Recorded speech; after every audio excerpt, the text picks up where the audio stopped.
everyone, back with another video. And on today's Anti-Guru, this one comes from a question in our property expert community group, which is, John, how do I use Nimbus to assess character? Character's a nasty big question in the planning world. And so, yeah, we're going to have a quick look at how we use Nimbus to assess character. I'm once again in the beach hut. And if you like this video, please hit the like button, subscribe for the next one. You can influence what we do next. So if you want a video on countryside development, or if you want a video on why is the high street all broken, or anything like that, pop it in the comments box and we'll get right onto it, because we are inspired by you, our viewers. Right, we're going to get cracking. This is Nimbus. Now, we're using Nimbus Elite today. We slap a coffee there. This is a Nimbus Elite today. This is our favorite of the data amalgamation tools that we use as town planners. It's also weirdly the cheapest. Many others are available out there, but we, as a preference, use Nimbus. No product placement there. It is very simply my opinion. Use both. Prefer Nimbus. Right, I'm going to zoom into the old hometown. Here it is. This is where we're based, the fine city of Portsmouth. Now, Portsmouth's great because it has a variety of different characters inside of it. So, what we're going to do is just move the old bubble there. Let's try and put it somewhere where it's not going to cause too much of a hassle. And let's zoom on in. So we've got terraced sets, we've got Victorian suburbanization, 1950s housing estate, 1980s housing estate. And the stupid thing is, we know that because of how the roads are. So the starting point for character is the road network. What does the road network look like? Long, regimented, terraced pattern, early 1800s housing. So you'll get early Victorian in there. We have some Victorian suburbanization here, quads and courts, all designed by one architect in the case of Portsmouth. This is all part of Owen's urban expansion of Southsea. We then come up here and we end into some 1950s housing estates. You can always tell the 1950s stock. Cul-de-sacs, lots and lots of cul-de-sacs. And if I flip the satellite on, you'll see what I'm talking about. Look at that, lots and lots of cul-de-sacs. 1950s urban housing. There's more of that up here around Nessa Street. This is 1960s blocks with what we in Portsmouth call the biker wall. And then if we come further up, we're into the 1930s up here. So we've moved away from regimented terraces. We're into long boulevards, long avenues.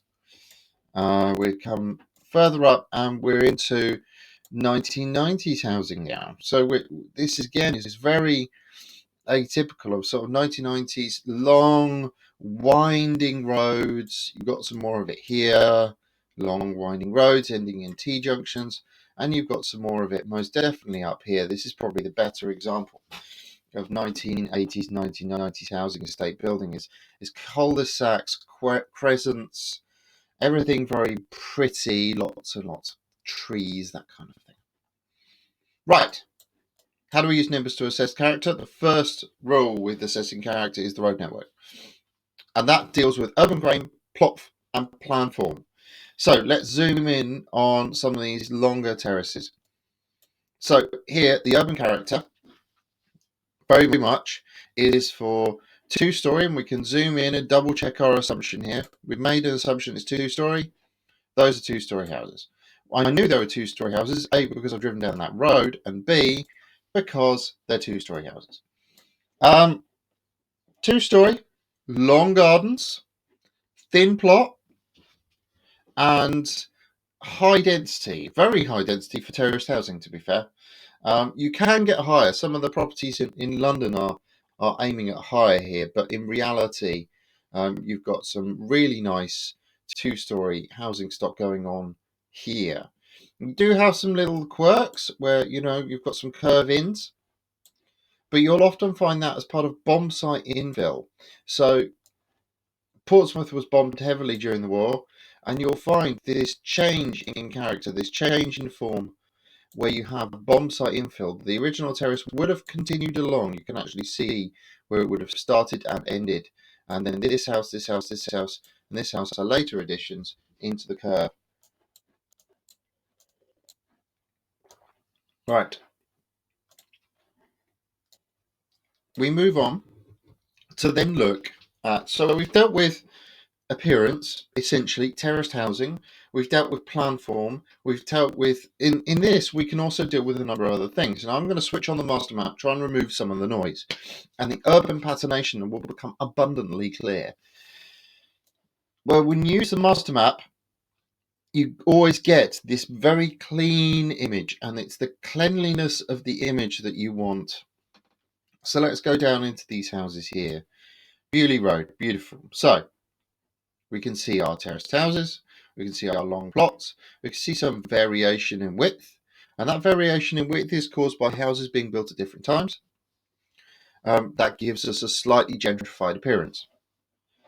Now, to insert a property, let's take this church, which breaks that pattern, or that block of flats, which breaks that pattern, it becomes very obvious that there is a break in pattern. It becomes very obvious that the patternation has been snapped. Now, if we then look at the area back here, number 3, now there's a missing property here. There should be a number 1. There's also a number 2 on the opposite side. So, ladies and gentlemen watching on YouTube, the character, the pattern of development, you can see there's a number 1 here. Yep, the character and pattern of development would say that if this church were to ever, shall we say, sell off its back land and to a housing developer could argue character and could say, well, hang on a minute, there's an end terrace here. I want to attach a end terrace into this house, into this zone, and I want to put one back because there was one there. It did exist because there is a plot there for it. It's just that the church has taken over. Public houses always break character. They always break the character because they're wider, deeper plots, but they were built at the same time. So they were built at the same time as the terraces. That's very, very clear. You have a small breaching character down here. These two houses sort of follow the patternation of these two, except the plot on this one is a lot longer, and they're a very different style. So if we drop ourselves in, so we've got, there's the pub, and that's that type of house on that side. And then we flip round, we find, oh, hello, yeah, you're different. You're sitting in isolation. So there should be a continuation of the terrace. Essentially, the terrace should run like this, but something's happened on this corner. The terrace has run like that instead. And these have been formed out of people's back gardens. The gardens should have extended all the way to there, all the way down, and these two houses instead have been formed out of two back gardens. You can see it very, very clearly there where the pathway then jinks. Now that may very well have happened pre-planning, to be fair, so we can't really use that as a character-based argument. So that's sort of first principles on assessing character.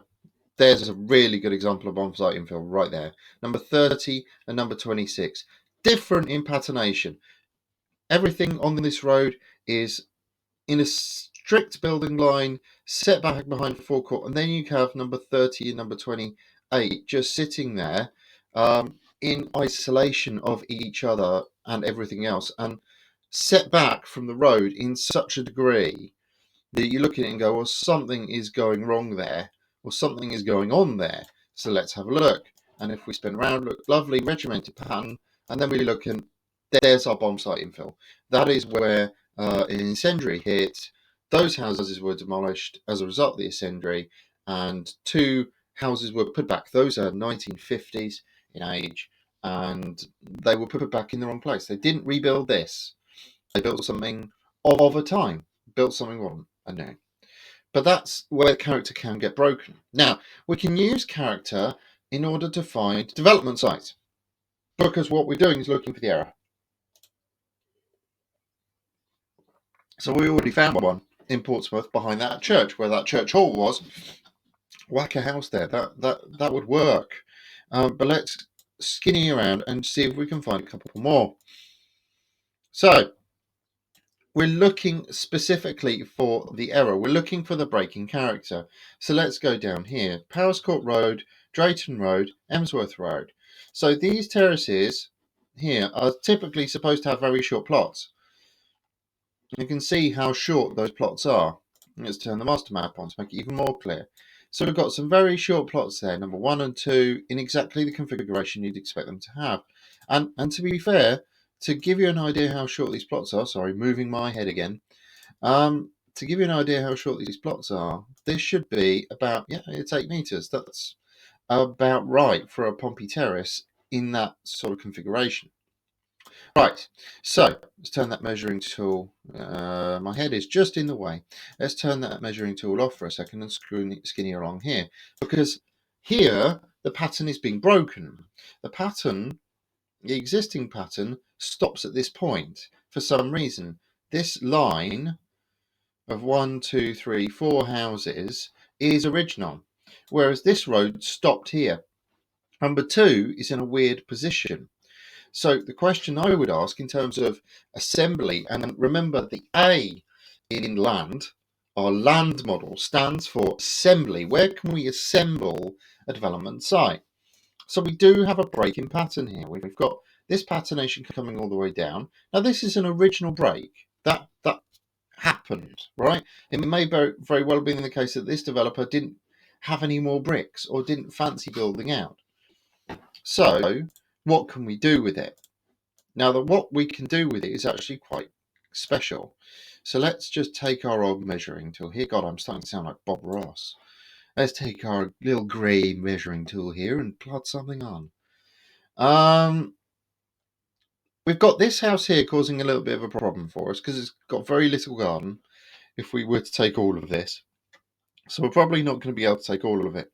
Modern standards now in Portsmouth ask for 10 metre back gardens. So we're going to take a 10 metre measure, and that's going to take us to about there. I didn't plan that, it just happened. Right, so that's going to give us an idea of where we could possibly get 2 additional houses here. Now I am going to go for 2. So let's just draw on our plots. So what we want is a plot width that mimics roughly what's on this road, because part of character, part of mimicking is plot width plan form. So our plot width for 2 houses is about 8.78 metres. Okay, so I'm going to take that 8.78 metres and I'm going to transpose it onto there. Beautiful, 8.78 metres. I'm then going to draw on a plot, or in this case, a pair of plots. There's one line there, one line there, and one line there.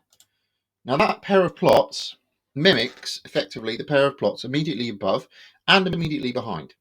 So that's the right width, the right depth. It's spot on. All right.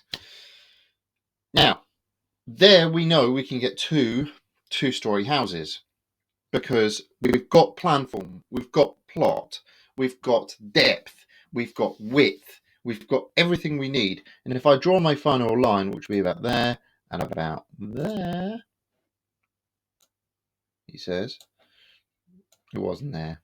I want to draw a line there, I want to draw a line there. You can see how the 2 plots would work together. You should have 2 plots looking like that. Roughly about 4 metres, it may be a decent 4 metres apart. Lovely. There's our 2 plots.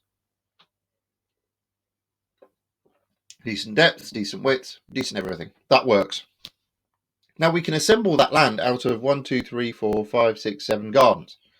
But those 2 houses could be worth £500,000 in Portsmouth for a Boggo standard 3-bed Victorian, semi-detached as these would be, pair of houses.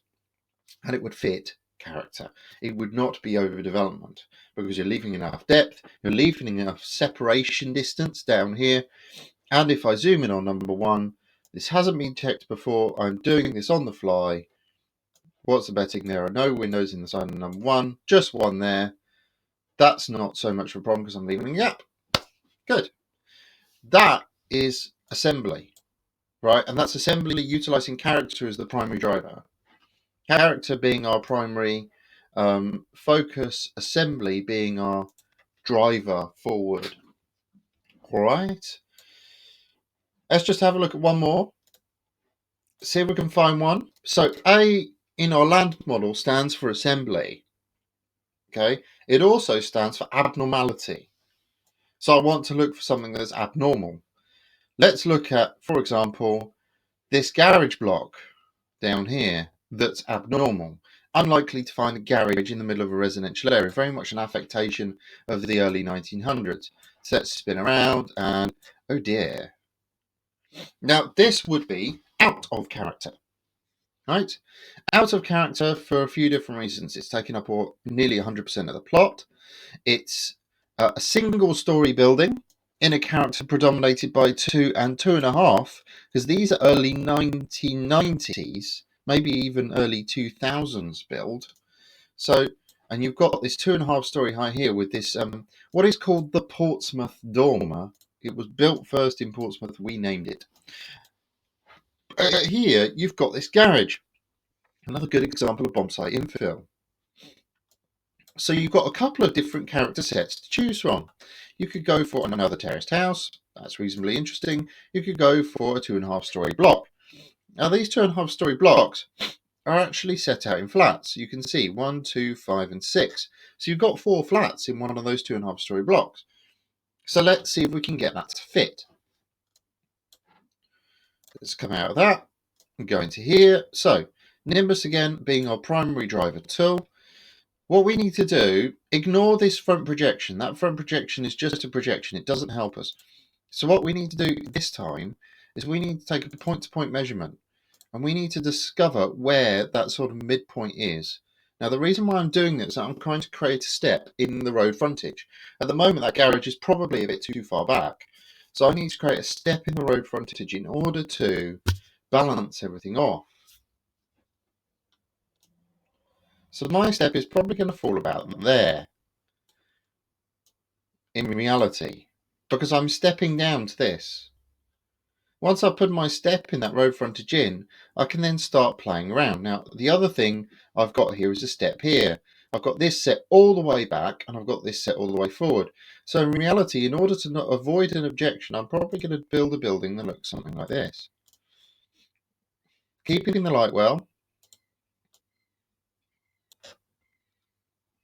And you notice I'm not projecting beyond the rear. I'm doing that on purpose. I want to give garden. I need to give amenity space. This is going to go to a residential. So I need to give that amenity space. Now that gives me a grand total of 82 square meters per floor. Now that's over 2.5 stories, ladies and gentlemen. So 82 square meters, using our national standards, is going to give me a 3-bed, a 2-bed, and a 1-bed over those 3 floors. 82 being in the mix for the baseline for 3-bed. The next floor up being slightly shorter because I might want to taper things back a bit, and that's going to get me into the early 60s, late 70s square meters internal.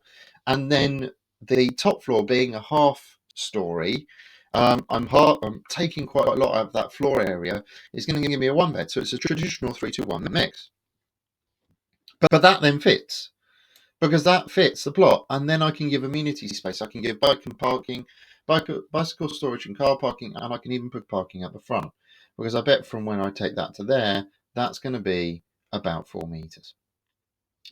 Okay, so that's another example. So the A in L.A.N.D stands for assembly, but it can also stand for abnormality. It can stand for a property that does not fit the character, the plan form, the flow of an area. But coming back to that first question, character is always about scale, mass, urban grain, plan form, plot, and building line. Okay, and I'm sure you've seen by those couple of examples how I've looked at that on 2 sites, not too far away from each other, and used both in order to establish where I can make that urban grain work for me instead of work against me. All right. I hope that's been useful. If you've liked this video, please hit the like button. If you hit subscribe, you'll get notified of our next one. Comment, please do, because I want to know the next video you want me to do. If you want to read up more about the use of urban grain, plan form, etc., then look at our brand new National Design Guide. I will put a link in the description below for you guys. Have a great day. It's John from the Shed, the Beach Hut, signing off for now. Thank you so much for joining me, and I'll see you very soon.